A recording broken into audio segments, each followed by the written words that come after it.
Most of us are using somewhere around 5% of our real potential.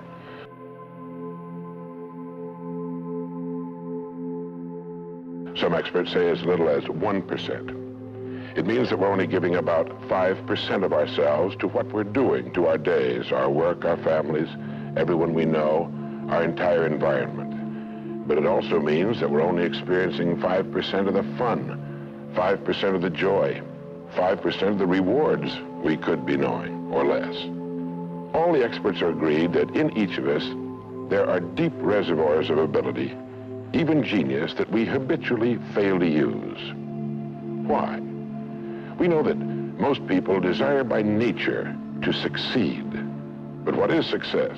What is this word that has become so famous in the world? What does it mean? Most people don't know what success is all about. And since they don't know what it's about, they really don't know where to look for it. Success is really nothing more than the progressive realization of a worthy ideal.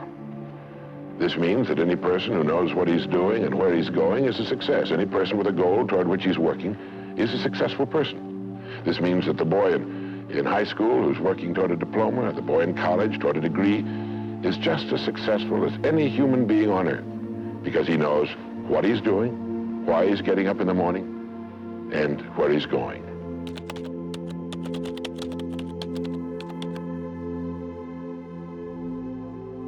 The next point on our checklist, you might call the law of laws. That's what Emerson called it, this great old law of cause and effect. That our rewards in life will always be in exact proportion to our contribution, to our service. We all know this, really. We tell our children in Sunday school that as ye sow, so shall ye reap, but we forget that that's true. If a man is unhappy with his rewards, all in the world he's got to do is find ways of increasing his contribution, his service. It's like the story of the preacher who was driving down a country road, and all of a sudden he came to the most magnificent farm he'd ever seen in his life. It was beautiful. And so he saw the farmer approaching the road on his tractor, and so he hailed him, and he said, "My good man," he said, "God has certainly blessed you with a magnificent farm." And the farmer thought for a moment, and he said, "Yes, you're right, he certainly has. But you should have seen this place when he had it all to himself." And the preacher had his sermon for the next Sunday. He realized that all the farmers up and down that road had been given the same land, but one man had made something great out of it. Well, all of us are given the same land. We're given a human life, and each of us can make something great out of it, too, if we want to.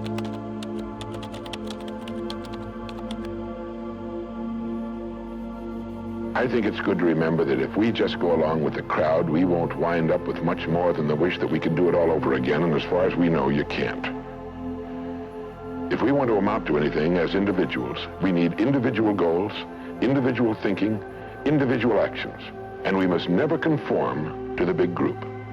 We must love them, we must help them, we must serve them, because our whole success will depend on our ability to do these things. But never lose our own individuality and our identity by permitting ourselves to become submerged in what has historically proved itself to be little more than a suffocating sea of indirection and purposelessness.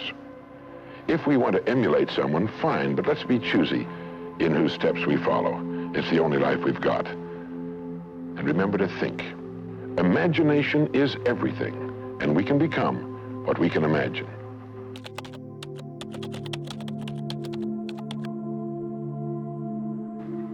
What makes a child grow up into the human being he becomes?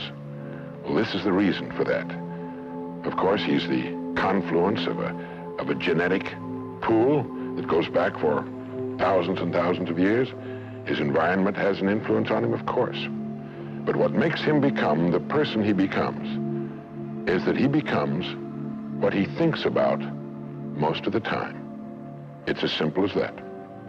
We become what we think about most of the time, and that's the strangest secret. This is why thinking is so vital. This is why a goal is so important, because we will become that.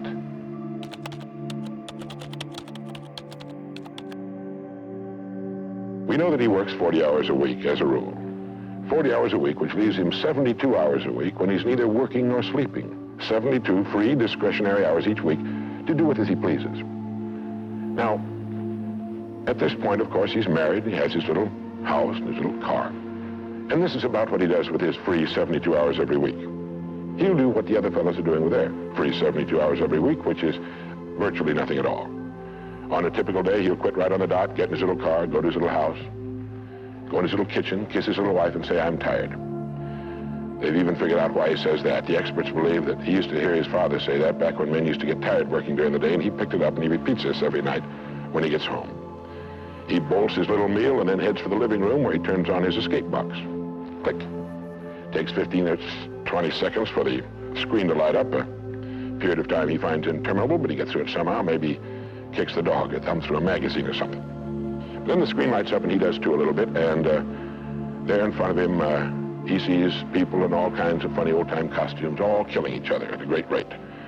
One expert has agreed that the average family can see more death and bloodshed and carnage on his television set in a week than Crassus saw when he crucified 6,000 prisoners on the southern road to Rome. But you know how those experts are. He could certainly be off one or two. But he sits there for about 5.5 or 6 hours. 25% of all free time now is spent in front of the tube, according to the latest statistics. Now, there's nothing wrong with this particularly, except that he's watching other people who are earning excellent incomes in the pursuit of their careers, while he doesn't make a nickel.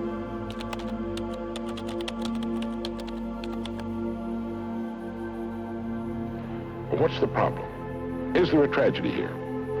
Not really, if that's the way Charlie wants to spend his life, our mythical, hypothetical young man. If he wants to spend his life that way, that's his business. He lives in a free society, he can do anything with it he wants. But there's a terrible tragedy here if he's living that way because of the total lack of a decision.